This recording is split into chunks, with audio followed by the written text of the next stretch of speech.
اب سوال یہ پیدا ہوتا ہے کہ اس کی انویسٹیگیشن کون کرے گا؟ That is the most important question. ایک چارج شیٹ وزیر اعظم پاکستان عمران خان نے اور ہمارے ملک کے وزیر خارجہ نے ایک پیش کی ہے. یہ چارج شیٹ ہے طاقتوں کے خلاف، اندرونی اور بیرونی طاقتوں کے خلاف، جس میں آئین پاکستان کے حوالے سے اگر دیکھا جائے تو اس میں سزا جو ہے وہ بہت ہی گھمبیر قسم کی سزا ہے. بغاوت ہے. آپ نے ملک کے خلاف اگر آپ بغاوت کر رہے ہیں، آپ ملک کے خلاف اگر ایسا کام کرتے ہیں کہ حکومت کو گرا دو، حکومت کو بنا دو، تو پھر یہ کیا ہوگا؟ اور اگر ملک کے اندر ایسے کردار موجود ہیں جس طرح خان صاحب نے جس طرف اشارہ کیا، تو اس کا فیصلہ کون کرے گا؟ ریاست کرے گی، وفاقی حکومت کرے گی جو آکائی ہے، اور پھر کس طرح کیا جائے گا؟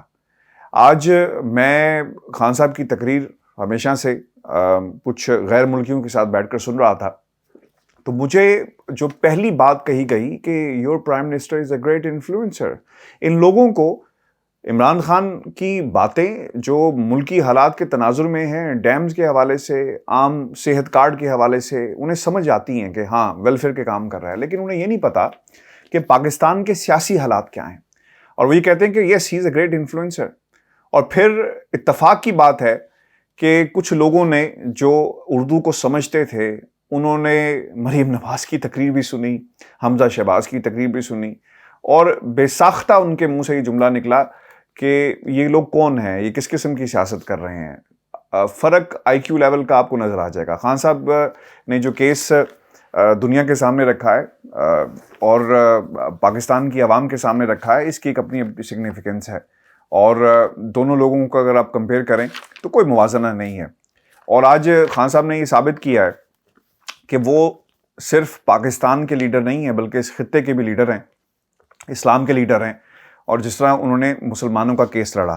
اب جو بہت ہی کروشل پوائنٹس تھے جو پاکستان کے اندر شاید نئی نسل کو نہ پتا ہو اور بہت کم لوگ جانتے ہیں، انہوں نے اس سے بھی پردہ اٹھایا کہ نانا جو تھے وہ سیاست کچھ اور کر رہے تھے، اور دوسری طرف جو سیاست ہے وہ کرسی کے لیے وہ کچھ اور ہے. یعنی بلاول نے سیاست نانا کی بھی کرتے ہیں، اور پھر جب کرسی کی بات آتی ہے تو ان لوگوں کے ساتھ جا کر شامل ہو جاتے ہیں جو وجہ بنے، جنہوں نے ان کے والد نانا کے خلاف جو ہے ایک باقاعدہ تحریک چلائی. اچھا، اب ہماری پالیسی کو متاثر کیا جا رہا ہے، اس سازش کا حصہ ہے، یہ عمران خان صاحب کہہ رہے ہیں، اور یہ انہوں نے باقاعدہ اس خط کا بار بار حوالہ بھی دیتے رہے اپنی تقریر کے اندر. اور پھر انٹرسٹنگ بات یہ ہے کہ اگر کوئی شخص دیکھنا چاہتا ہے، یعنی ایکسیس کس کو ہوگا؟ پاکستان کے میڈیا کو ہوگا، اور پھر جا کر وہ دیکھ بھی سکتا ہے کہ اس خط کے اندر کیا لکھا گیا کانفیڈینشل، اور کس کی طرف سے لکھا گیا، تاکہ ایک پاکستان کے میڈیا کو ایک ڈائریکشن مل سکے جس کا وہ ذکر بھی کر چکے ہیں. اچھا، پھر انہوں نے یہ بھی کہا کہ شاہ محمود قریشی مجھے کئی مہینوں سے بتا رہے تھے کہ ایک سازش ہو رہی ہے، اور پھر قاتل اور مقتول آج اکٹھے بیٹھے ہوئے ہیں. ان کا ذکر جو تھا، جو اشارہ تھا، وہ یقیناً پاکستان پیپلز پارٹی کی طرف تھا. آپ کو یاد ہوگا، اور میں نے اپنے بہت ساری ویڈیوز کے اندر اس کا ذکر بھی کیا، اور بلاول کا ایک جملہ تھا کہ میں ایک امریکہ کا دورہ کر کے آتا ہوں تو ان کی چیخیں نکل جاتی ہیں، ان کی راتوں کی نیندیں حرام ہو جاتی ہیں. آپ کو یاد ہوگا. اس کا مطلب یہ ہوا کہ بلاول بھٹو زرداری باقاعدہ جو دنیا کی جو سیاست کو چلاتے ہیں، کہیں نہ کہیں ان کی ملاقاتیں ضرور ہوئی ہوں گی. اور پھر خان صاحب نے جو ایک چارج شیٹ پیش کی ہے، اس کی باقاعدہ انکوائری ہونی چاہیے. اب سوال یہ ہے کہ کیا یہ وہ کارڈ تھا جو خان صاحب نے کھیلا، اور کیا اب یہ وہ سرپرائز تھا جس کا قوم انتظار کر رہی تھی اور خان صاحب نے سرپرائز دے دیا؟ اس پر جانے سے پہلے آپ کو یہ بتا دوں کہ فضل الرحمان اور نواز شریف کا انہوں نے ذکر کیا کہ ان کی پارٹیز جو تھی وہ ذوالفقار علی بھٹو کے خلاف تحریک چلا رہی تھی، اور پھر ذوالفقار علی بھٹو کو پھانسی ہو جاتی ہے. تو اب وہ یہ کہہ رہے ہیں کہ آپ کو، پاکستان پیپلز پارٹی کو مخاطب کرتے ہوئے کہہ رہے ہیں کہ آپ اپنی سیاست پر دھیان دیں، اور آپ کو سمجھنا ہوگا کہ ماضی کے وہ لوگ جنہوں نے آپ کے نانا کو تختہ دار پہ چڑھایا، لٹکایا، آپ ان کے ساتھ سیاست کیسی کر رہے ہیں. اب سوال یہ ہے کہ سرپرائز کیا یہ واقع وہی تھا، اور عمران خان صاحب کی آج کی تقریر سے ہم نے کیا سیکھا؟ دیکھیں، جہاں تک نمبرز کی بات ہے، سیاست کے اندر ٹائمنگ بڑی امپورٹنٹ ہوتی ہے. اب ہم سب کو جو ایک ریئلسٹک اپروچ کے تحت یہ مان لینا چاہیے کہ خیر میں تو یہ بہت پہلی دیر سے کہہ رہا ہوں کہ اپوزیشن کی جماعتیں الیکشن موڈ میں چلی گئی ہیں، لیکن آج اور جو پچھلے 4-5 جلسے ہوئے ہیں، خان صاحب خود بھی اب الیکشن موڈ میں جا چکے ہیں، اور پھر اسد عمر نے تو یہاں تک کہہ دیا کہ خان صاحب الیکشن کروائیں، اور جتنے لوگوں کا جو مومنٹم بن چکا ہے اب وقت آ گیا کہ الیکشن کروایا جائے۔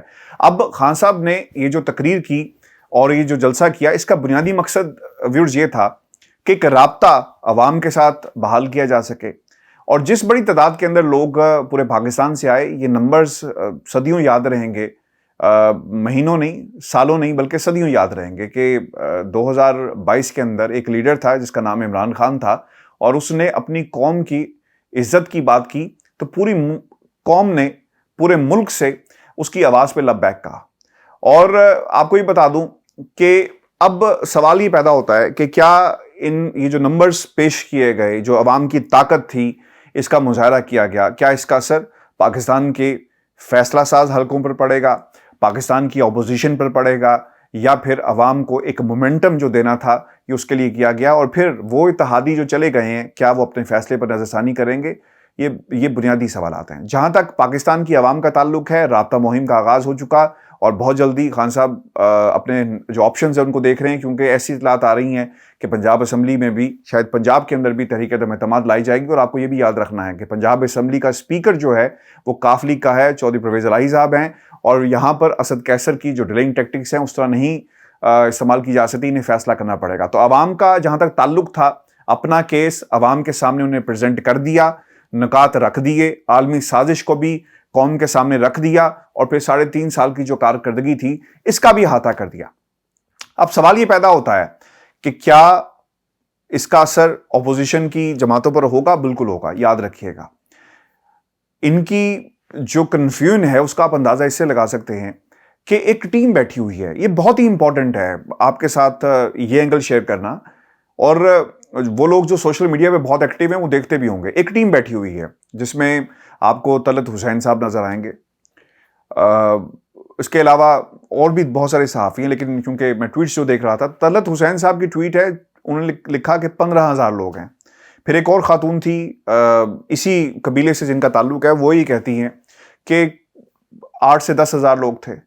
پھر کچھ لوگ صحافیوں کے اندر بھی منحرف اراکین میں کی طرح ان میں بھی کچھ شامل ہیں جو پہلے ادھر تھے اب ادھر چلے گئے ہیں، وہ یہ کہتے ہیں کہ 5 سے 10,000 لوگ تھے، باقی لوگ اپنے گھروں کو جا رہے تھے، سیر کے لیے نکلے ہوئے تھے۔ تو اس قسم کی ایک باقاعدہ منظم قسم کی کیمپین جو ہے وہ چلائی جا رہی ہے۔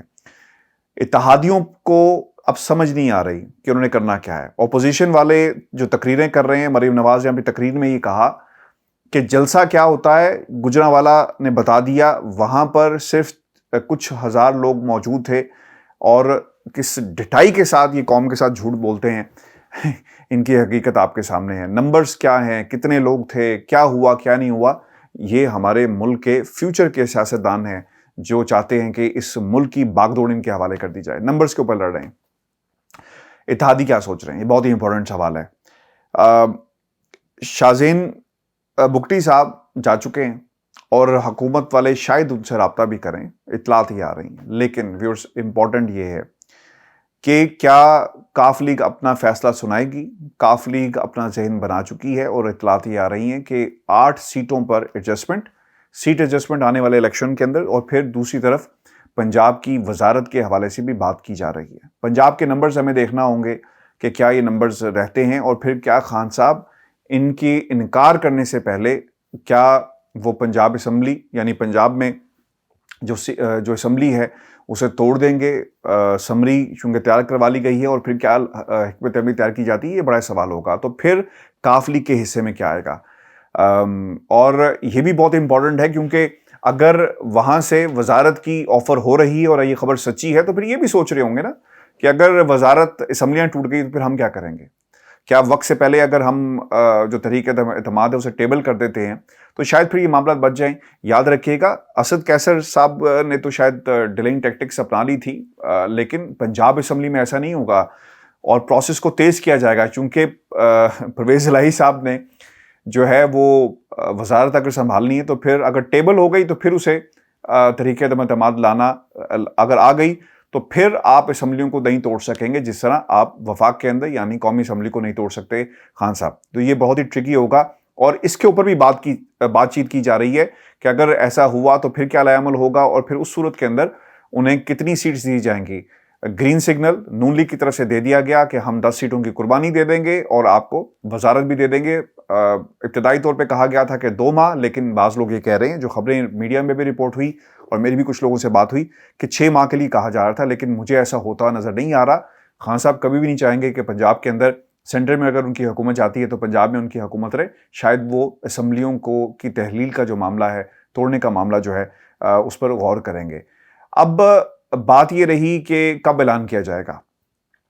آج اور کل کا دن بہت ہی امپورٹنٹ ہے، اور جس طرح ہی سیشن شروع ہوگا ہمارے پاس جو صورتحال ہے مزید کلیئر ہو جائے گی کہ خان صاحب نے کیا فیصلہ کیا، اتحادیوں نے کیا فیصلہ کیا. لیکن آج ویورز ایک بات ثابت ہو گئی عمران خان صاحب کی تقریر سے، کہ وہ NRO نہیں دیں گے، جس کے لیے تمام کوششیں کی گئی اور قوم کو بیوقوف بنایا جا رہا ہے. آج ایک اور بھی انٹرسٹنگ صورتحال پیدا ہوئی ہے. مریم نواز سے سوال وہاں پر کیا گیا کہ آپ کے والد کہتے تھے کہ جنرل باجوہ ذمہ دار ہیں، آپ ذمہ دار ہیں، اور آج آپ یہ کہہ رہی ہیں کہ عمران خان ذمہ دار ہیں. تو کس کی بات پر کو سچ سمجھا جائے؟ عمران خان کی بات کو سمجھا جائے سچ، یا پھر جنرل باجوہ کے حوالے سے جو آپ کے والد نے بات کی تو انہوں نے کہا کہ مسکراتے ہوئے کہ نیکسٹ کویشچن. تو یہ لیڈرز جو بننے کی ایک ایکٹنگ، بھونڈی قسم کی ایکٹنگ کر رہے ہیں، میرا خیال ہے کہ قوم کے سامنے یہ بہت بری طرح ایکسپوز ہوئے. پاکستان کے اندر لوگ اپنے مفادات کے لیے سیاست میں آتے ہیں، اور آج میں سارا دن جتنے اتحادی تھے ان کی گفتگو بھی سنتا رہا، اور پھر دوسری طرف سے جو پوسٹ کیا جا رہا ہے، ایک بات کلیئر ہوئی ہے، وہ یہ ہے کہ ہم بھی اتنے بیوقوف نہیں ہیں. لوگ یہ کہہ رہے ہیں کہ ہم بھی اتنے بیوقوف نہیں ہیں. یہاں پر وزیر اعظم کسی اور نے بننا ہے، صدر کسی اور نے بننا ہے، وزارت کسی اور کو ملے گی، تو ہم بھی دیکھیں گے کہ ہمارے لیے بہتر کیا ہے. کسی نے یہ نہیں کہا کہ پاکستان کے لیے بہتر کیا ہے. کسی نے یہ نہیں کہا کہ جس حلقے سے ہم ووٹ لے کر آئے ہیں، ہماری پوزیشن اور ان کا ووٹ امانت ہے، وہ کیا کہتے ہیں، کیونکہ انہوں نے ووٹ عمران خان کو دیا تھا، ان لوگوں کو نہیں دیا تھا جو منحرف اراکین ہیں.